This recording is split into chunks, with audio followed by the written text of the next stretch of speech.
ಸ್ನೇಹಿತರೆ, ಸಾಲ ಮನ್ನಾದ ಕುರಿತಾಗಿ ಬಿಗ್ ಅಪ್ಡೇಟ್ ಒಂದು ಗೌರ್ಮೆಂಟ್ ನಿಂದ ಬಂದಿರತಕ್ಕಂಥದ್ದು.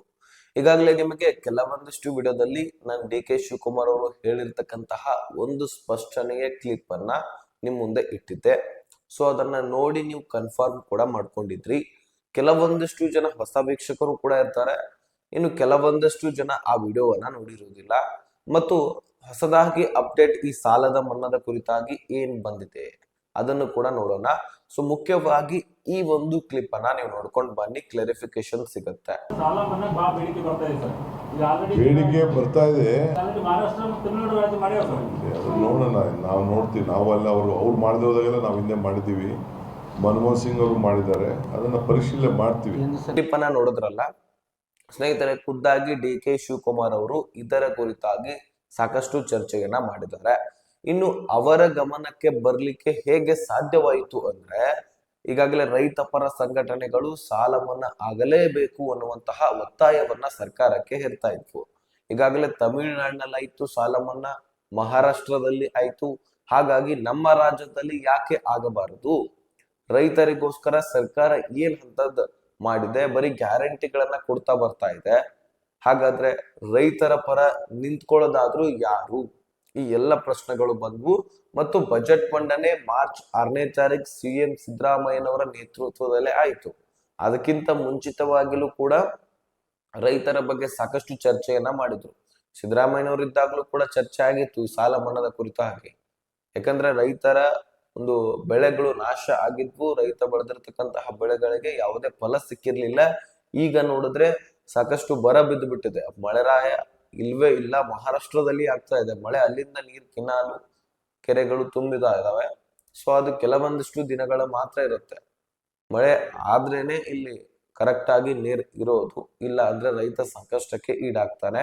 ಹೀಗಾಗಿ ಈ ಬರದ ಸಮೀಕ್ಷೆಯು ಕೂಡ ನಡೀತಾ ಇದೆ. ಇದರ ಬಗ್ಗೆ ಪರಿಶೀಲನೆ ಡಿ ಕೆ ಶಿವಕುಮಾರ್ ಅವರು ಮಾಡ್ತಾ ಇದೀವಿ ಅಂತ ಹೇಳಿದ್ದಾರೆ. ಅದಕ್ಕಾಗಿ ನಿಮಗೆ ಸಾಲ ಮನ್ನಾ ಆಗುವಂತಹ 70% ಚಾನ್ಸಸ್ ಇದೆ. ಇನ್ 30% ನಾವು ಕಾಯ್ದು ನೋಡ್ಬೇಕಾಗಿದೆ. ಖುದ್ದಾಗಿ ಡಿ ಕೆ ಶಿವಕುಮಾರ್ ಅವರು ಇದರ ಬಗ್ಗೆ ಪರಿಶೀಲನೆ ಮಾಡ್ತಾ ಇದೀವಿ ಅಂತಾನು ಕೂಡ ಅಪ್ಡೇಟ್ ಕೊಟ್ಟಿದ್ದಾರೆ. ಮತ್ತು ಇದು ಡಿ ಕೆ ಶಿವಕುಮಾರ್ ಅವರ ಗಮನಕ್ಕೂ ಕೂಡ ಬಂದಿತ್ತು. ಮತ್ತು ಸೋಷಿಯಲ್ ಮೀಡಿಯಾದಲ್ಲಿ ಇದರ ಬಗ್ಗೆ ಸಾಕಷ್ಟು ಚರ್ಚೆ ಆಗ್ತಾ ಇತ್ತು. ಸಾಲ ಮನ್ನಾ ಆಗಲೇಬೇಕು, ಸಾಲ ಮನ್ನಾ ರೈತರಿಗೆ ಆಗದೆ ಇದ್ರೆ ಸೊ ಗ್ಯಾರಂಟಿಗಳನ್ನು ಕೂಡ ಬಂದ್ ಮಾಡಿಬಿಡಿ. ಬರೀ ಮಹಿಳೆಯರಿಗೆ ಅಥವಾ ಗ್ಯಾರಂಟಿಗಳಲ್ಲಿ ಗಮನ ಹರಿಸ್ತಾ ಹೋದ್ರೆ ರೈತ ಬೆಳೆದಿರ್ತಕ್ಕಂತಹ ಬೆಳೆಯನ್ನ ತಿಂದು ಬದುಕ್ತಾ ಇರ್ತೀರಿ. ಸೊ ರೈತರಿಗೋಸ್ಕರ ಏನಾದ್ರೂ ಮಾಡ್ರಿ ನೀವು ಅಂತ ಸಾಕಷ್ಟು ಪ್ರಶ್ನೆಗಳನ್ನ ಕೇಳಿ ಬರ್ತಾ ಇದ್ವು.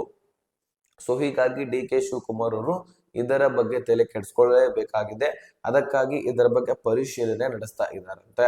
ಸೊ ಪರಿಶೀಲನೆ ನಡೆಸಿದ ತಕ್ಷಣ ಹೆಚ್ಚಾಗಿ ಬರ ಪೀಡಿತ ಒಂದು ಜಿಲ್ಲೆಗಳಲ್ಲಿ ಆ ಒಂದು ರೈತರಿಗೆ ಒಂದು ಪರಿಶೀಲನೆ ಆಗತ್ತೆ, ಪಂಚನಾಮೆ ನಡೆಯುತ್ತೆ. ಸಮೀಕ್ಷೆ ಆದ ತಕ್ಷಣ ಅವರಿಗೆ ಸಾಲ ಮನ್ನಾ ಆಗುವಂಥದ್ದು 70% ಚಾನ್ಸಸ್ ಇದೆ. ಅದಕ್ಕಾಗಿ ನಾವು ಕೆಲವೊಂದಿಷ್ಟು ದಿನಗಳ ಕಾಲ ಕಾಯಬೇಕಾಗತ್ತೆ ಪರಿಶೀಲನೆ ಆಗುವವರೆಗೂ. ಸೊ ಆದ ಮೇಲೆ ಅಲ್ಲಿ ಲಿಸ್ಟ್ ಬಿಡುಗಡೆ ಆಗತ್ತೆ. ಆ ಲಿಸ್ಟ್ ಅನ್ನ ನಿಮ್ಮೊಂದಿಗೆ ಹಂಚ್ಕೊಳ್ತೀನಿ, ಆದ್ರೆ ಇನ್ನೂ ಕೂಡ ಲಿಸ್ಟ್ ಬಿಡುಗಡೆ ಆಗಿಲ್ಲ. ಅದಕ್ಕಾಗಿ ನಮ್ಮ ಚಾನಲ್ ಅನ್ನ ಸಬ್ಸ್ಕ್ರೈಬ್ ಮಾಡ್ಕೊಂಡು ಇಟ್ಕೊಂಡ್ಬಿಡಿ. ಅದಕ್ಕಾಗಿ ಮುಂದೆ ಬರ್ತಕ್ಕಂತಹ ಎಲ್ಲ ಅಪ್ಡೇಟ್ಸ್ಗಳು ನಿಮಗೆ ನೋಟಿಫಿಕೇಶನ್ ಮುಖಾಂತರ ಬಂದು ತಲುಪಬೇಕಂದ್ರೆ ಬೆಲ್ ಐಕಾನ್ ಆಲ್ ಅಂತ ಕೂಡ ಸೆಟ್ ಮಾಡ್ಕೊಳ್ಳಿ.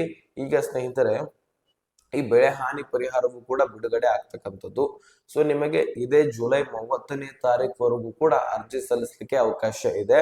ಸೊ ಯಾರು ಬೆಳೆ ಹಾನಿ ಪರಿಹಾರಕ್ಕೆ ಅರ್ಜಿಯನ್ನ ಸಲ್ಲಿಸಿಲ್ಲ, ಮುಖ್ಯವಾಗಿ ಹೊಲಸಾಳು ಬೆಳೆಗಳು ಇರ್ತಕ್ಕಂತಹ ಒಂದು ಫಲಾನುಭವಿಗಳಿಗೆ, ಸೊ ಹೊಳೆಗಳು ಇದ್ದಂತಹ ಅಕ್ಕಪಕ್ಕ ಇರ್ತಕ್ಕಂತಹ ಕೆರೆಗಳು, ಅಕ್ಕಪಕ್ಕ ಇರ್ತಕ್ಕಂತಹ ಕೆನಾಲ್ಗಳ ಅಕ್ಕಪಕ್ಕ ಇರ್ತಕ್ಕಂತಹ ಭೂಮಿಗಳು ಯಾರು ಹೊಂದಿದ್ದೀರಿ ಅವರೆಲ್ಲರೂ ಕೂಡ ತಪ್ಪದೇ ಅರ್ಜಿ ಸಲ್ಲಿಸಿ. ನಿಮ್ಮ ಬೆಳೆಗೂ ಕೂಡ ನಾಶ ಆದ್ರೆ ಸೊ ನಿಮಗೆ ಫಲವತ್ತತೆ, ಈಗ ಯಾರ ಬೆಳೆಗಳು ನಾಶ ಆಗಿರ್ತಾವೋ ಅವ್ರೆಲ್ಲರಿಗೂ ಕೂಡ ದುಡ್ಡು ಜಮಾ ಆಗತ್ತೆ. ಅವರೆಲ್ಲರೂ ಕೂಡ ಅರ್ಜಿ ಕೂಡ ಸಲ್ಲಿಸ್ತಾ ಇದ್ದಾರೆ. ಫ್ರೂಟ್ಸ್ ಐಡಿ, ನಿಮ್ಮ ಹೊಲ ಗದ್ದೆಗಳಲ್ಲಿ ಇರ್ತಕ್ಕಂತಹ ಒಂದು ಡಾಕ್ಯುಮೆಂಟ್ಸ್ಗಳು, ಜಮೀನಿನ ಕಾಗದ ಪತ್ರ, ಉದಾಹರಣೆಗೆ ಪಹಣಿ, ಜೊತೆಗೆ ನಿಮ್ಮ ಪಹಣಿಗೆ ಆಧಾರ್ ಕಾರ್ಡ್ ಲಿಂಕ್ ಆಗಿರ್ಲೇಬೇಕು. ಮತ್ತು ಯಾವ ಬೆಳೆಯನ್ನ ಬೆಳೆದಿದ್ದೀರಿ, ಕಬ್ಬು ಬೆಳೆದಿದ್ದೀರಾ, ಜೋಳ ಬೆಳೆದಿರಾ, ಮೆಕ್ಕೆಜೋಳ ಬೆಳೆದಿದ್ದೀರಾ, ಯಾವ ಬೆಳೆಯನ್ನ ಬೆಳೆದಿದ್ದೀರಿ ಅದರ ಬಗ್ಗೆ ಮಾಹಿತಿ, ಮತ್ತು ಬೆಳೆ ಹಾನಿ ಆಗಿರ್ತಕ್ಕಂತಹ ವಿಡಿಯೋಸ್ ಅಥವಾ ಫೋಟೋಸ್ಗಳು ಅಧಿಕಾರಿಗಳಿಗೆ ತೋರಿಸ್ಲಿಕ್ಕೆ. ಸೊ ಇಂತಹ ಒಂದು ಡಾಕ್ಯುಮೆಂಟ್ಸ್ ಗಳನ್ನ ತೆಗೆದುಕೊಂಡು ಹೋಗಿ ಗ್ರಾಮ 1, ಕರ್ನಾಟಕ 1 ಬಾಪೂಜಿ ಸೇವಾ ಕೇಂದ್ರಗಳಲ್ಲಿ ನೀವು ಅರ್ಜಿಯನ್ನ ಸಲ್ಲಿಸಬಹುದು.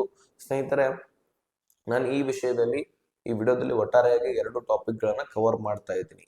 ಸೊ ನಿಮಗೆ ಬೆಳೆ ಹಾನಿ ಬಗ್ಗೆ ನಾನು ಶಾರ್ಟ್ ಆಗಿ ನಿಮ್ಗೆ ತಿಳಿಸ್ಕೊಟ್ಟಿದ್ದೀನಿ. ಅರ್ಜಿಯನ್ನ ಸಲ್ಲಿಸಬಹುದು, ಆಗ ಮಾತ್ರ ದುಡ್ಡು ಜಮಾ ಆಗತ್ತೆ. ಅರ್ಜಿ ಸಲ್ಲಿಸಿಲ್ಲ ಆದ್ರೂ ಸಹಿತ ದುಡ್ಡು ಬರಬೇಕಂದ್ರೆ ದುಡ್ಡು ಬರೋದಿಲ್ಲ. ಅರ್ಜಿ ಸಲ್ಲಿಸಿದಂತವರಿಗೆ ಮಾತ್ರ ದುಡ್ಡು ಬರುತ್ತೆ. ಇದರ ಜೊತೆಯಾಗಿ ಈಗ ಸಾಕಷ್ಟು ನಿಮಗೆ ಸಾಲ ಮನ್ನಾ ಆಗುವಂತಹ ಎಲ್ಲ ಸಾಧ್ಯತೆ ಇದೆ. ಸೊ ಇವು 2 ಬಂದ್ರೆ ಬಹಳ ಬೆಟರು. ರೈತರು ಒಂದ್ ಸ್ವಲ್ಪನಾದ್ರೂ ಅವರಿಗೆ ಆಧಾರ ಸಿಕ್ಕಂಗ ಆಗತ್ತೆ. ಸಾಕಷ್ಟು ಸಾಲಗಳನ್ನ ಮಾಡಿಕೊಂಡು ತಮ್ಮ ಜೀವನವನ್ನ ನಡೆಸ್ತಾ ಇರ್ತಾರೆ. ಆ ಸಾಲದ ಕೊರತೆಯಿಂದಾಗಿ ಸಾಕಷ್ಟು ಜನ ಆತ್ಮಹತ್ಯೆಗೆ ಶರಣಾಗ್ತಾ ಇದ್ದಾರೆ. ಅದಕ್ಕಾಗಿ ರೈತರ ಆತ್ಮಹತ್ಯೆ ತಡಿಬೇಕು, ರೈತರ ಬೆಳವಣಿಗೆ ಆಗಬೇಕು ಅಂದ್ರೆ ಈ ಸಾಲ ಮನ್ನಾ ಜೊತೆಗೆ ಬೆಳೆ ಹಾನಿ ಪರಿಹಾರ ಸಿಗಬೇಕು. ಸೊ ರೈತರ ಪರ ಅಂತೂ ನಾವಿದ್ದೀವಿ. ಇದ್ರ ಬಗ್ಗೆ ಸಾಕಷ್ಟು ಬಾರಿ ಚರ್ಚೆ ಮಾಡಿದೀವಿ. ನಮ್ಮ ಜೊತೆಗೆ ಸಾಕಷ್ಟು ನ್ಯೂಸ್ಗಳಲ್ಲಿ ಚರ್ಚೆ ಆಗಿದೆ. ಅದಕ್ಕಾಗಿ ಇದು ಡಿ.ಕೆ. ಶಿವಕುಮಾರ್ ಅವರ ಗಮನಕ್ಕೂ ಕೂಡ ಬಂತು ಮತ್ತು ರೈತರ ಪರ ಸಂಘಟನೆಗಳು ಸಾಕಷ್ಟು ಚರ್ಚೆ ಮಾಡಿರುವಂತಹ ಕಾರಣಕ್ಕಾಗಿನೂ ಕೂಡ ಇಲ್ಲಿ ಡಿ.ಕೆ. ಶಿವಕುಮಾರ್ ಅವರ ಗಮನಕ್ಕೆ ಬಂದಿದೆ. ಅದಕ್ಕಾಗಿ ವರಿ ಮಾಡ್ಕೊಳ್ಳುವಂತ ಅವಶ್ಯಕತೆ ಇಲ್ಲ. ಕೆಲವೇ ದಿನಗಳಲ್ಲಿ ಇದ್ರ ಬಗ್ಗೆ ಸಂಪೂರ್ಣ ಮಾಹಿತಿ ಸಿಗತ್ತೆ. ಸರ್ಕಾರದಿಂದ ಏನ್ ಅಧಿಕೃತ ಮಾಹಿತಿ ಸಿಗತ್ತೆ ನೋಡಿ, ಆ ಕ್ಷಣದಲ್ಲಿನೇ ನಾನು ನಿಮಗೆ ಮತ್ತೊಂದು ವಿಡಿಯೋದಲ್ಲಿ ತಿಳಿಸ್ಕೊಡ್ತೀನಿ. ಅದಕ್ಕಾಗಿ ಚಾನಲ್ಗೆ ಸಬ್ಸ್ಕ್ರೈಬ್ ಮಾಡ್ಕೊಂಡು ಇಟ್ಕೊಳ್ಳಿ.